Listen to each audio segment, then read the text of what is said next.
Chers compatriotes, mes salutations fraternelles et patriotiques à vous toutes et à vous tous. Alerte, alerte, alerte. Le président camerounais, Paul Biya, se trouve en ce moment en République démocratique du Congo auprès de l'ex-président Joseph Kabila. Le président camerounais Paul Biya se trouve en ce moment en République démocratique du Congo auprès de Joseph Kabila. Qu'est-ce qui trame derrière ces scénarios dignes d'un film hollywoodien mis en lumière et mis en scène par l'ambassadeur de France au Cameroun et la présidence de la République camerounaise? Je répète que, selon les informations sur en notre possession, le président camerounais Paul Biya se trouve en ce moment en République démocratique du Congo aux côtés de Joseph Kabila Kabange, ex-président de la RDC. Quelle en est la raison?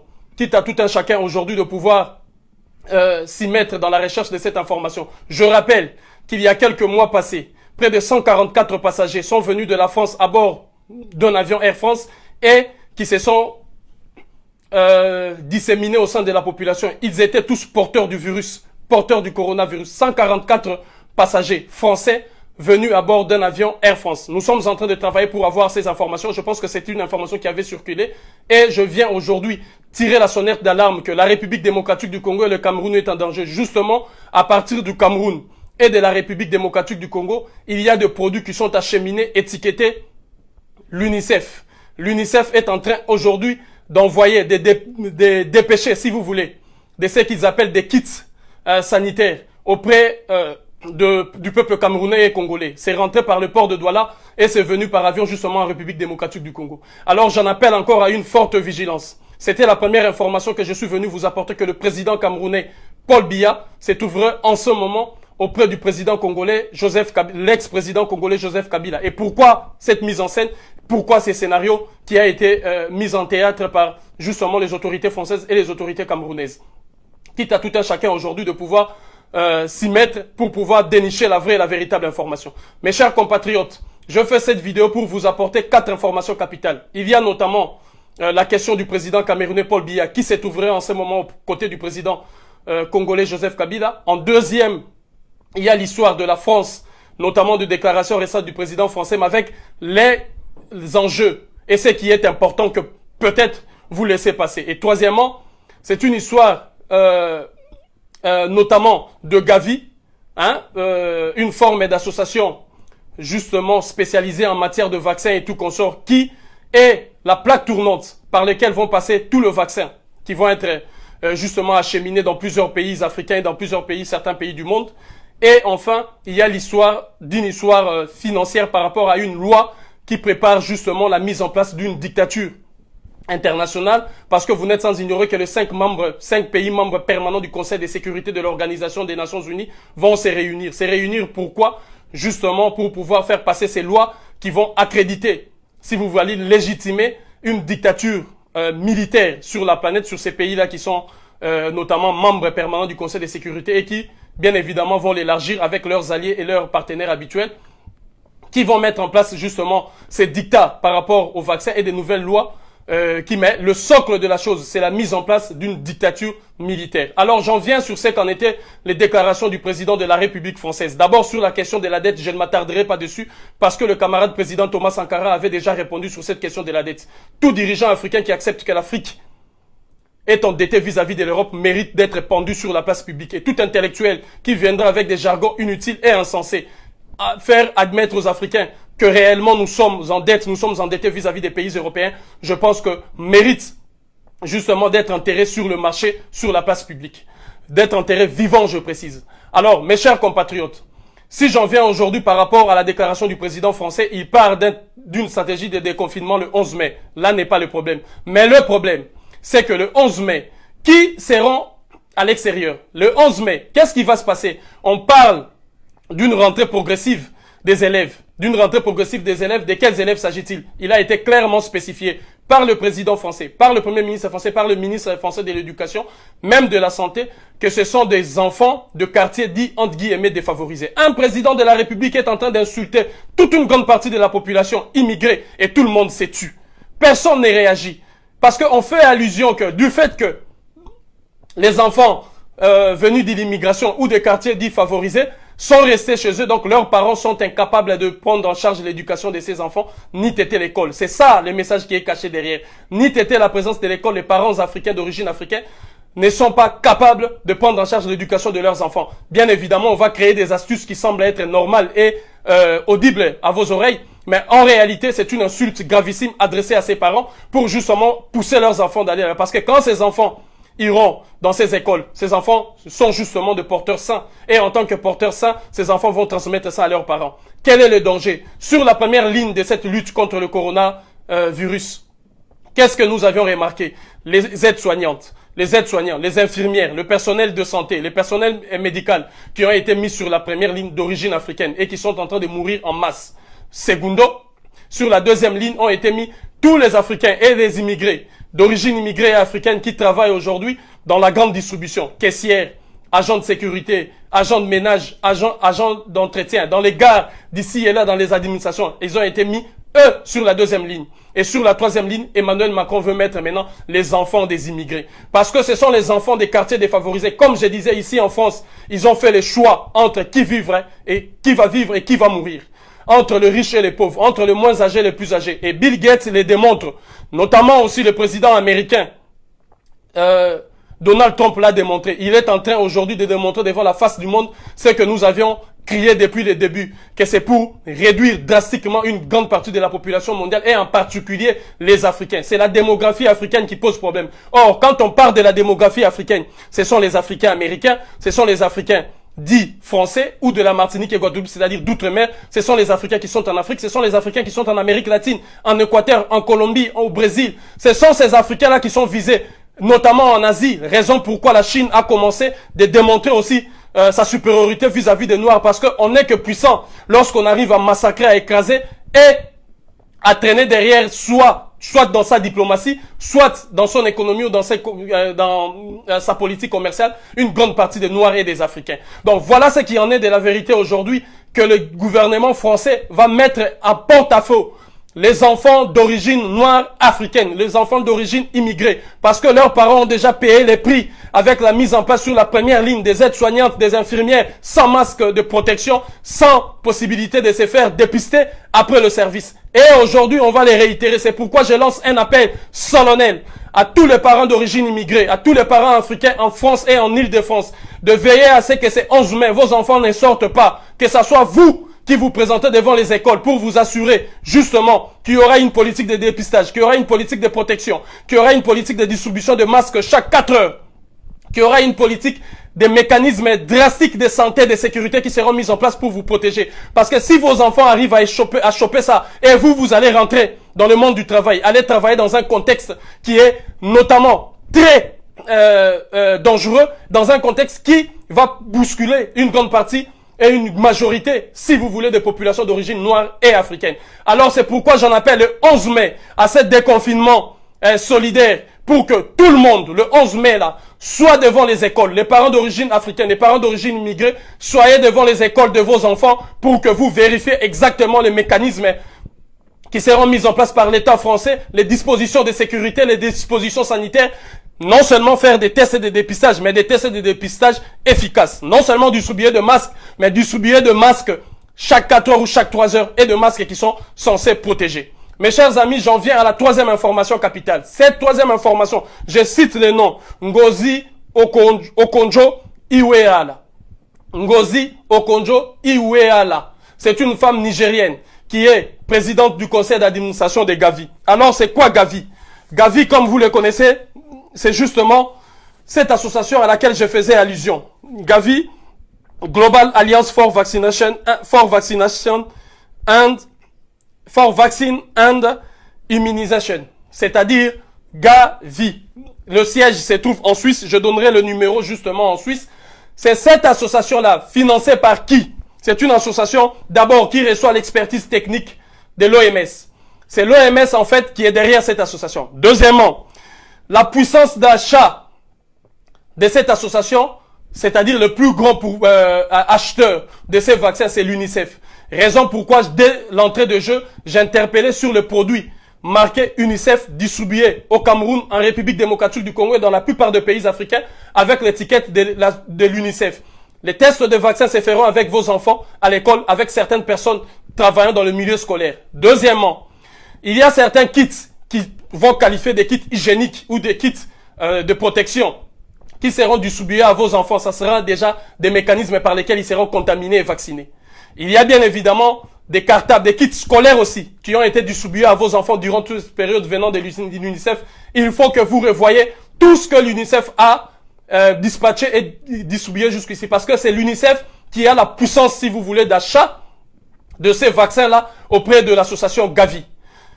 Troisièmement, comment Gavi est-elle financée? Gavi est financée par la fondation Melinda et Bill Gates. On sait justement, comme on est en train, nous ne cessons de crier, que c'est par ces mécanismes-là qui vont même implanter des puces numériques chez certains d'entre vous. Mais le danger de ces puces-là, ce n'est pas simplement sécuritaire, ce n'est pas simplement pour vous sécuriser, mais le plus grand danger, c'est qu'ils peuvent être téléguidés et télécommandés de loin, poussant vos enfants à agir de façon que eux ils le souhaitent. Poussant à toute personne qui a ça, il sera téléguidé par les mécanismes scientifiques dont les essais ont été faits à l'université de Michigan aux États-Unis. Les essais qui aujourd'hui, qu'on appelle, si vous voulez, la télépathie informatique, qui à partir de l'ordinateur, on pousse les gens à agir, et ce sont les gens qui auront ces puces-là et ces cimes-là. C'est là où on assistera à des montées de violences, des crises, des soulèvements, des guerres. Des gens vont agir à leur manière pour permettre justement à ce que je disais, aux 5 membres permanents du Conseil de sécurité de l'Organisation des Nations Unies, de légitimer cette dictature militaire qu'ils veulent mettre à partir de 11 mai. Rappelez-vous que le 8 mai a été une date où, premièrement, le socle de 1945 a été placé pour permettre à ces 5 membres permanents de récupérer le monde après la victoire sur le nazi. Et deuxièmement, en 1985, leur permettant avec la création d'une nouvelle ligne rouge téléphonique entre le président des États-Unis et le président de la Russie, la mise en place de la France avec François Mitterrand qui avait engagé notamment cette politique militariste, la Grande-Bretagne et la Chine, ils ont déclenché ce qu'ils ont appelé la guerre des étoiles. Alors par là, je vous interpelle à tout un chacun pour comprendre le rôle que joue ces trucs-là. Mais qui sont les contributeurs, notamment, si vous voulez, de Gavi, les contributeurs de Gavi, Royaume-Uni, avec 1,355 milliard à peu près, 335 millions, la Norvège, 677 millions, la France, l'Italie, l'Espagne, Suède, Brésil et Afrique du Sud. Si vous remarquez, l'ensemble de ces pays-là ont un taux de revenu national brut par habitant très élevé. Alors, vous vous posez la question, comment les gouvernements du monde arrivent à gagner autant d'argent par rapport à ça? Les gouvernements du monde arrivent à gagner autant d'argent par rapport aux vaccinations. C'est simple. En fait, dans chaque kit utilisé, je rappelle déjà que dans chaque kit de vaccin, il n'y aura pas simplement le vaccin contre le Covid. Il y aura un lot de 12 à 11 vaccins qu'ils vont inculquer dans cette pochette-là qu'ils vont donner. Donc, dans chaque kit de vaccination que vous aurez à avoir, que chaque pays aura à avoir, cela représente le prix. Les pays gagnent le prix du revenu national brut par habitant. Je prends un exemple. Dans un pays comme l'Italie, le revenu national brut par habitant est de 42 290 $. Donc, dans chaque kit qu'aura pris le gouvernement italien aura de la part de l'OMS et de la part, si vous voulez, de la Banque mondiale, qui est aussi parmi les plus grands contributeurs de l'association Gavi, il bénéficiera de 42 290 $ multipliés par le nombre de kits de vaccins qu'il pourra avoir, des kits vaccinaux dont il aura bénéficié. Un pays comme la République démocratique du Congo a par exemple comme revenu national brut par habitant 900 $. Donc, chaque kit que le gouvernement congolais aura, il a 900 $ fois par kit. Donc, si le gouvernement congolais dit que nous allons vacciner 10 millions de personnes, vous faites 900 $ multiplié par 10 millions, c'est le montant que le gouvernement congolais aura. Dans un pays comme la République de la Côte d'Ivoire, nous avons par exemple le revenu national brut d'un pays comme la Côte d'Ivoire, d'un pays comme les revenus nationaux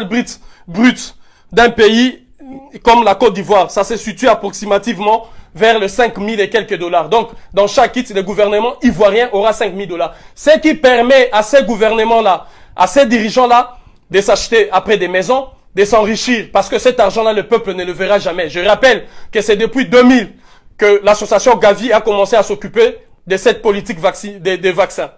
Cette politique mise en place par l'OMS, la Banque mondiale, vous imaginez, l'OMS, la Banque mondiale et les pays contributeurs que j'ai cités et l'association Melinda et Bill Gates.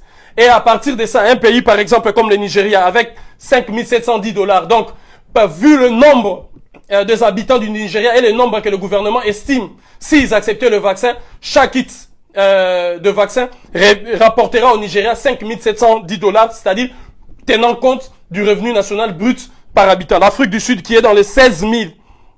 Un pays comme l'Afrique du Sud qui est dans les 13 250 $. Un pays comme le Gabon qui est dans le 16 700 $. Donc, bénéficie par chaque kit 16 700 $. Donc, voyez mes chers amis, le business de vaccins, c'est ainsi que le pays arrive à gagner. C'est-à-dire conformément au revenu national brut par habitant de chaque pays. Donc, il vous suffit juste de prendre le revenu national brut de chaque pays par habitant et de calculer par le nombre de kits ou le nombre de personnes estimées qui seront vaccinées. Vous aurez l'idée de ce que vos gouvernements vont empocher, vont mettre dans des poches, vont garder par rapport à cette histoire-là. C'est une histoire qui vient d'éclater en République démocratique du Congo parce que c'est l'NTCL qui a envoyé l'irresponsable et, si vous voulez, le multirécidiviste Vital Kamerhe qui a empoché l'argent venu de ces choses-là. Alors, j'ai cité le nom de l'ancien ministre des Finances du Nigeria qui est le président ou la présidente du conseil d'administration de Gavi, Ngozi Okonjo-Iweala. C'est elle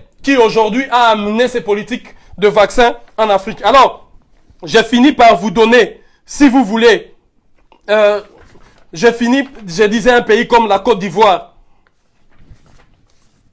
Un pays comme la Côte d'Ivoire qui a 4020 $ pour revenu national brut par habitant. Un pays comme le Kenya, 3440 $ de revenu national brut par habitant. Un pays comme le Mali, 2260 $ de revenu national brut par habitant. C'est pourquoi vous voyez ces gouvernements-là s'empresser sur cette logique de vouloir prendre et s'enrichir derrière le mécanisme de vaccin. Parce que dans chaque kit, il fait l'équivalent avec le revenu national brut par habitant, et s'il arrive à vacciner 10 millions, 5 millions, 1 million, 3 millions, vous faites la multiplication. Des pays comme l'Italie, l'Espagne, qui ont laissé la plupart de leurs citoyens se contaminer, justement parce qu'ils savaient, par le revenu national brut par habitant. Un pays comme la France, qui a à peu près 46 000, oui, la France, 46 360 $ de revenu national brut par habitant, bénéficiera justement par kit de vaccin 46. Donc, tous nos enfants qui aujourd'hui sont mis en porte-à-faux par le gouvernement français et tous ces enfants qui ont eu des vaccins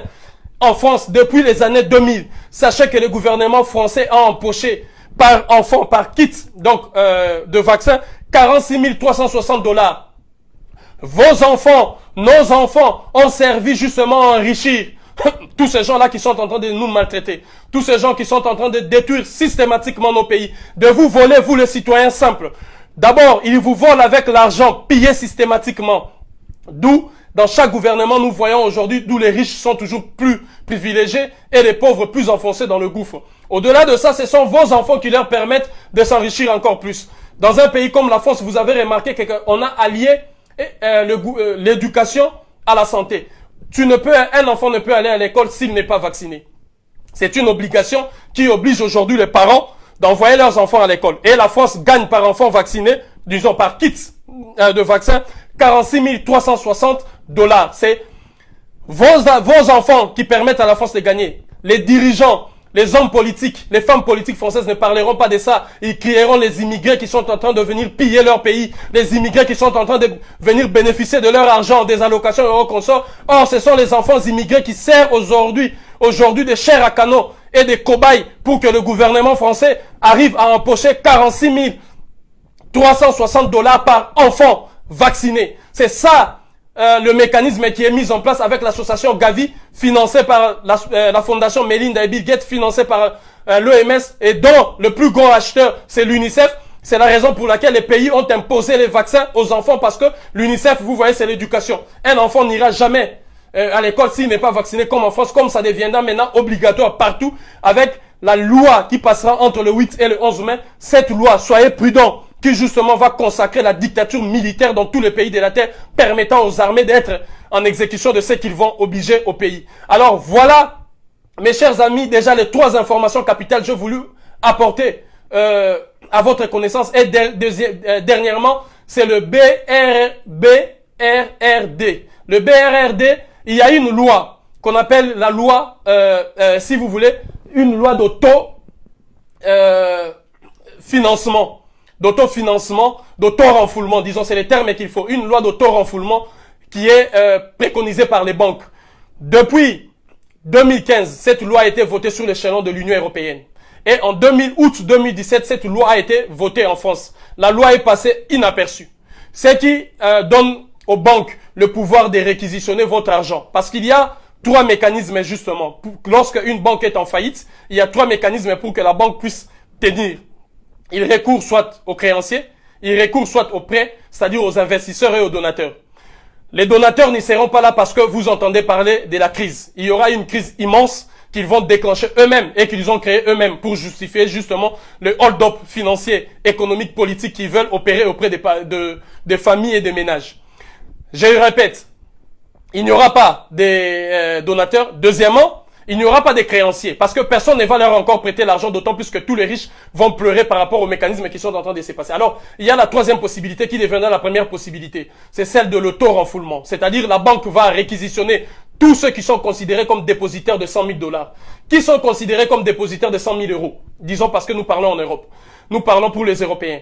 Les dépositaires de 100 000 €, ce sont toutes les personnes, particuliers ou entreprises, qui ont déposé dans leur compte bancaire déjà 100 000 €. Ou qui ont déjà dépassé ces montants, ou qui ont déjà atteint ces montants.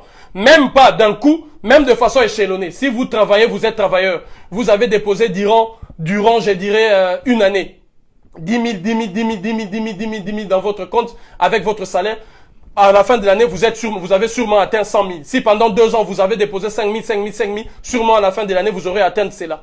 Ceux qui ont fait de prêts auprès de banques pour aller acheter des logements, pour aller acheter, si vous voulez, des villas, vous êtes déjà considérés comme des déposants de 100 000 $. Parce que pour avoir un prêt, pour aller acheter vos appartements, tout comme ça, vous avez besoin de 130 000, 160 000, 250 000, 240 000. Cet argent, la banque aura le droit de pouvoir le réquisitionner pour pouvoir ne pas tomber en faillite. Alors je lance un appel à toutes les personnes, surtout vous les immigrés, qui ont des petites et moyennes entreprises, qui ont des supérettes, qui ont des exotiques. Allez récupérer votre argent dans les banques françaises et européennes. Je lance encore un appel à toutes les personnes qui ont fait des prêts auprès de banques pour acheter vos villas et tout consort.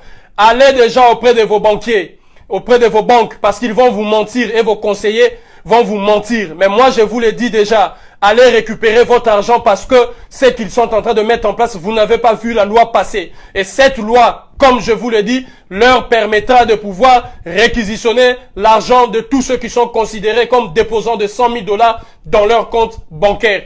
Voici la quatrième information, cette loi BRRD. BRRD. Voilà, mes chers amis, les 4 informations. Alors, je lance l'appel pour justement les parents qui sont en France et en Île-de-France de veiller à ce que le 11 mai, ça soit eux qui se présentent devant justement les écoles pour vérifier tout ce qui sera mis en place pour leurs enfants. Je lance un appel pour dire au peuple camerounais, en ce moment où je suis en train de parler, le président Paul Biya se trouve auprès de Joseph Kabila en République démocratique du Congo. Je lance un appel pour vous dire que tous les produits qui seront acheminés par l'UNICEF sont justement des produits qui, si vous le voulez, sont mis en place par l'association Gavi. Et de par cette association, tous les gouvernements vont pouvoir faire l'argent relatif ou conformément à leur revenu national brut par habitant. Parce que dans chaque kit qu'ils auront de vaccin, dans chaque personne qui sera vaccinée, vos enfants qui ne bénéficient de rien, vos enfants à qui on est en train d'appauvrir, d'envoyer dans la pauvreté, victimes de discrimination, victimes de ceci, ce sont vos enfants qui permettent encore à ces gouvernements-là de pouvoir empocher de l'argent en servant des cobayes. Parce que c'est eux qui seront vaccinés. Et au-delà des enfants, c'est toute personne qui sera vaccinée parce que cette loi qui va passer après la réunion de 5 pays membres permanents du Conseil de sécurité de l'Organisation des Nations Unies va consacrer la dictature militaire imposant, comme c'est déjà le cas en Allemagne, la loi est passée, d'où votre enfant, on sait déjà que lorsqu'un enfant arrive à 10 ans, il n'a plus le droit, l'obligation de se faire vacciner. Maintenant que vous ayez 10 ans, 11 ans, 12 ans, 15 ans, 18 ans en Allemagne, c'est obligatoire. Et après suivra, à la sortie du confinement, donc vers la période de déconfinement, il sera obligé d'avoir. Les États-Unis déjà ne délivrent plus le passeport. Les prochains passeports, ceux qui iront renouveler, ceux qui iront prendre leur passeport, obligation des vaccins. Ceux qui voudront acheter des billets, obligation des vaccins. Ceux qui voudront aller travailler dans tel domaine ou tel domaine pour être embauchés, obligation des vaccins. Voilà les mécanismes qui sont en train d'être préparés. C'est la raison pour laquelle je suis venu vous appeler. Quatrième information, c'est justement l'histoire de BRRD. C'est-à-dire pour le particulier, les entreprises par rapport aux déposants de 100 000 $ dans vos comptes. Mes chers compatriotes, l'heure est maintenant aujourd'hui à la vigilance, à la détermination du peuple africain, parce que ça c'est une lutte pour l'atteinte véritable à la vie humaine, ce qu'ils appellent l'éradication ou le contrôle drastique de la démographie africaine. Les Africains américains, les Africains martiniquais, les Africains français, les Africains irlandais, les Africains russes, les Africains, je vous le dis, tenez bon. Nous allons vaincre, mais dans la détermination. Et à tous ceux qui sont en Afrique aujourd'hui, vous connaissez ces antennes-là. Ne laissez nulle place où un Chinois, un Indien, un Pakistanais ne passe et repasse. Ne laissez nulle place où un Chinois, un Indien, un Pakistanais ne passe et ne repasse. Unité, dignité, courage. Je vous remercie.